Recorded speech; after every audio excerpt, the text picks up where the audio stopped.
Hello friends, ನಮಸ್ತೆ. ಇವತ್ತು ನಾವು ಟೊಮೊಟೊ ಎಗ್ ಕರಿ ಯಾವ ರೀತಿ ಅಂತ ಮಾಡೋದು ನೋಡೋಣ ಬನ್ನಿ. ಫಸ್ಟ್ ಹಸಿಮೆಣ್ಸಿಕಾಯಿ, ಈರುಳ್ಳಿ, ಕರಿಬೇವಿನ ಸೊಪ್ಪು, ಟೊಮೆಟೊ, ಗುಡ್ಡು ತಗೊಂಡು ಒಂದು ಬಾಣಲಿ ಇಟ್ಟು, ಸ್ಟವ್ ಹಚ್ಚಿ ಒಂದು ಬಾಣಲಿ ಇಟ್ಟು ಅದರಲ್ಲಿ ಒಂದು ಸ್ವಲ್ಪ ಎಣ್ಣೆ ಹಾಕೋಣ. ಎಣ್ಣೆ ಹಾಕ್ಕೊಂಡಿದ್ದೀನಿ ನಾನು ಆಲ್ರೆಡಿ, ಅದು ವೀಡಿಯೋ ಸ್ಕಿಪ್ ಆಗಿದೆ.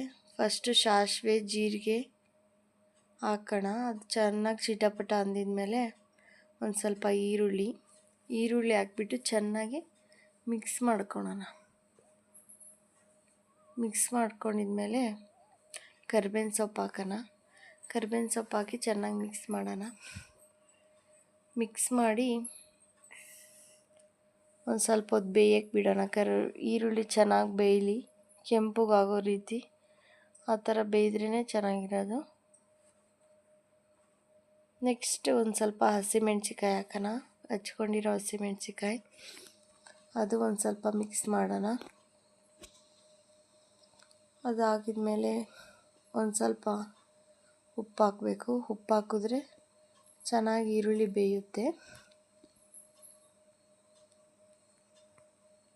ಇಲ್ಲಿ ನಾನೊಂದು ಟೇಬಲ್ ಸ್ಪೂನಷ್ಟು ಉಪ್ಪು ಹಾಕ್ತಾಯಿದ್ದೀನಿ. ಅದರಲ್ಲಿ ಅರ್ಧ ಸ್ಪೂನ್ ಉಪ್ಪು ಹಾಕ್ತಾಯಿದ್ದೀನಿ. ಉಪ್ಪು ಹಾಕಿ ಚೆನ್ನಾಗಿ ಮಿಕ್ಸ್ ಮಾಡಿಕೊಂಡು ಒಂದು ಸ್ವಲ್ಪ ಹೊತ್ತು ಬೇಯಕ್ಕೆ ಬಿಡಿ. ಈರುಳ್ಳಿ ಚೆನ್ನಾಗಿ ಬೇಯಲಿ. ನೋಡಿ, ಚೆನ್ನಾಗಿ ಬೇಯ್ತಾ ಇದೆ. ಇವಾಗ ನಾವು ಒಂದು ಸ್ವಲ್ಪ ಇದರಲ್ಲಿ ಟೊಮೆಟೊನ ಆ್ಯಡ್ ಮಾಡ್ಕೋಬೇಕು. ಹಚ್ಚಿರೋ ಟೊಮೆಟೊ ನಾನಿನ್ನೊಂದು 2-3 ಟೊಮೆಟೊ ಹಚ್ಚಿದ್ದೀನಿ. ಟೊಮೆಟೊ ಜಾಸ್ತಿ ಹಾಕೋಷ್ಟು ಚೆನ್ನಾಗಿರುತ್ತೆ. ಇಲ್ಲಿ ನೋಡಿ ಹಾಕ್ತಾಯಿದ್ದೀನಿ. ಹಾಕಿ ಚೆನ್ನಾಗಿ ಮಿಕ್ಸ್ ಮಾಡ್ಕೊಳ್ಳಿ. ಚೆನ್ನಾಗಿ ಮಿಕ್ಸ್ ಆಗಿದ್ಮೇಲೆ ಅದನ್ನು ಮುಚ್ಚಿಬಿಟ್ಟು ಒಂದು ಸ್ವಲ್ಪ ಮುಚ್ಚಳ ಮುಚ್ಚಿದ್ರೆ ಮೆತ್ತಗೆ ಬೇಯುತ್ತೆ ಟೊಮೊಟೊ. ಅದಾಗಿದ್ಮೇಲೆ ಚೆನ್ನಾಗಿ ಮಿಕ್ಸ್ ಮಾಡ್ಕೊಂಡು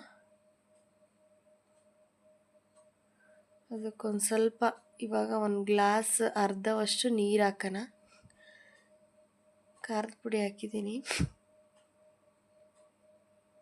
ಸಾಂಬಾರದ ಪುಡಿ ಒಂದು ಸ್ವಲ್ಪ ಒಂದು ಚಿಟಿಕೆಯಷ್ಟು ಅರಿಶಿನ ಹಾಕೋಣ. ಅರಿಶಿನ ಹಾಕಿ ಚೆನ್ನಾಗಿ ಮಿಕ್ಸ್ ಮಾಡೋಣ. ಮಿಕ್ಸ್ ಆಗ್ತಾಯಿದೆ ನೋಡಿ, ಚೆನ್ನಾಗಿ ಮಿಕ್ಸ್ ಮಾಡ್ತಾಯಿದ್ದೀನಿ. ಮಿಕ್ಸ್ ಮಾಡಿಬಿಟ್ಟು ಒಂದು ಸ್ವಲ್ಪ ಹೊತ್ತು ಒಂದು ಅರ್ಧ ಗ್ಲಾಸ್ ನೀರು ಹಾಕ್ಬಿಟ್ಟು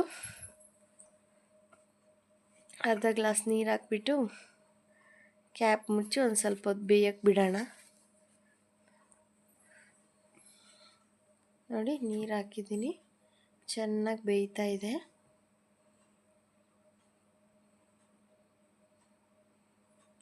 ನೋಡಿ, ಚೆನ್ನಾಗಿ ಬೇಯ್ತಾ ಇದೆ. ಅದಾಗಿದ್ಮೇಲೆ ಒಂದೊಂದೇ ಮೊಟ್ಟೆ ನೀಟಾಗಿ ನಿಧಾನಕ್ಕೆ ಒಡೆದು ಒಂದೊಂದೇ ಹಾಕೋಣ. ಅದೆಲ್ಲ ಮಿಕ್ಸ್ ಆಗಬಾರ್ದು. ಒಂದೇ ಹತ್ರ ಒಂದು ಮೊಟ್ಟೆ ಒಂದೇ ಹತ್ರ ಹಾಕಬೇಕು. ಹಾಗೆ ಫುಲ್ಲು 6 ಮೊಟ್ಟೆನೂ ಒಡೆದು ಹಾಕ್ಬಿಡೋಣ. ನೋಡಿ, ಈ ರೀತಿ ನಾನು ಹಾಕ್ತಿದ್ದೀನಲ್ವ, ಆ ರೀತಿ ಹಾಕ್ಬಿಡ.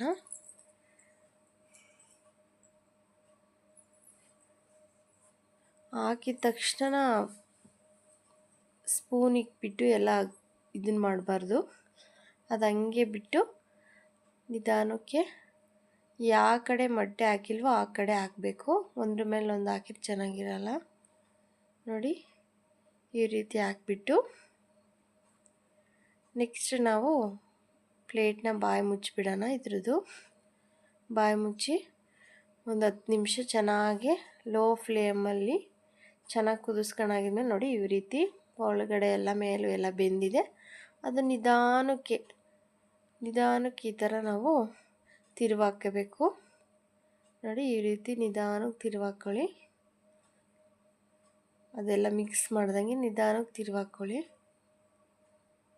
ನೋಡಿ, ಈ ರೀತಿ. ಅದಾಗಿದ್ಮೇಲೆ ಒಂದು ಸ್ವಲ್ಪ ಹೊತ್ತು ತಿರ್ಗಾ ಲೋ ಫ್ಲೇಮಲ್ಲಿ ಇಟ್ಬಿಟ್ಟು ಒಂದು ಸ್ವಲ್ಪ ಹೊತ್ತು ಇದನ್ನು ಕುದಿಯೋಕ್ಕಿಸ್ಕೊಂಡು